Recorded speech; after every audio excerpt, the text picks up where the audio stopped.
মৰিয়নিৰ চেলেংহাটত ভয়ংকৰ দুৰ্ঘটনা। নৱবৰ্ষৰ আনন্দ উল্লাসৰ মাজতেই মৰিয়নিৰ চেলেংহাট আৰক্ষী চকীৰ অন্তৰ্গত চেলেংহাটত নিশা এক ভয়ংকৰ দুৰ্ঘটনা সংঘটিত হয়। দুৰ্ঘটনাটোত এজন লোকৰ মৃত্যু হোৱাৰ লগতে তিনিজন গুৰুতৰভাৱে আঘাতপ্ৰাপ্ত হয়। যিয়ক চেলেংহাট সংযোগী জগদুৱাৰ চাপৰি পথৰ কুকুৰাচোৱা গাঁৱৰ সমীপত নিশা 1 মান বজাত সংঘটিত হয় এই দুৰ্ঘটনা।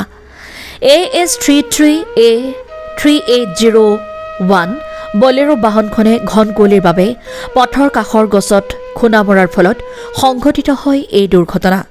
দুৰ্ঘটনাত গাড়ীখনত থকা 4 আৰোহীৰ অভিজিত চেতিয়াৰ মৃত্যু হয় আৰু আন 3জন আৰোহী ৰক্তিম ফুকন, দেৱব্ৰত চেতিয়া, সীমান্ত বৰা গুৰুতৰভাৱে আহত হয়। আহত কেইজনক যোৰহাট চিকিৎসা মহাবিদ্যালয়ত সংকটজনক অৱস্থাত চিকিৎসাধীন হৈ আছে। নৱবৰ্ষৰ প্ৰাক মুহূৰ্ততে খুব এক দুখজনক ঘটনা। কি ক'ব গোটেই ঘটনাটোৰ তাৰ বিষয়ে অলপ কওকচোন। ঘটনা কি ক'ম, আমাৰ নিজৰ ভতিজা দাদাৰ একমাত্ৰ সন্তান অভিজিত চেতিয়া বৰ শান্তশিষ্ট ল'ৰা, ঠাণ্ডা ল'ৰা। কাৰো লগত আজিলৈকে আজি 23-24 বছৰ বয়সৰ যদিও আজিলৈকে কোনোদিন আমি হাই কাজিয়া বা এনেকুৱা বেয়া হেৰি কৰা দেখা হোৱা নাই। যোৱাকালি তেওঁলোক ঠিক 8 মান বজালৈকে আমাৰ গাঁৱতেই আছিলে। তাৰ লগৰ এজন দেউতাকক সাপে খুটিছিলে। সাপে খুটাৰ কাৰণে দেউতাককো আমাৰ গাঁৱলৈ আনি জৰা ফুকা কৰি ঘৰত থ'বলৈ গৈছিলে, ওচৰতে লুখুৰাখন বুলি। আৰু থোৱাৰ পিছতে ৰাতি 9 মান বজাত মাকে ফোন কৰিছে যে ভাত হ'লা খাহি। তেতিয়া সি কৈছে যে মোৰ লগৰ ল'ৰাটো ঘৰতে খাই যাম, তোমালোকে খোৱা হোৱা বুলি ক'লে।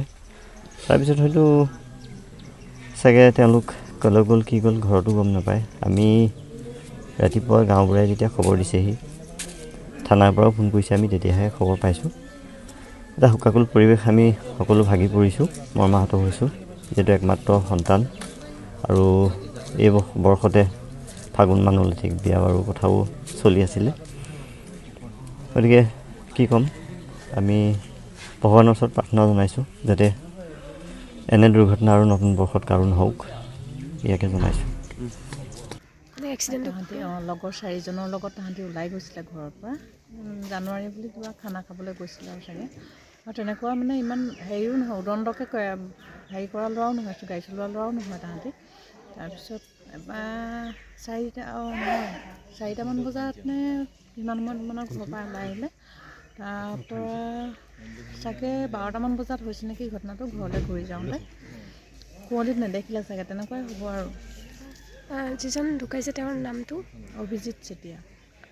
বাকী লগত কেইজন আছিলে? 4জন টোটেল।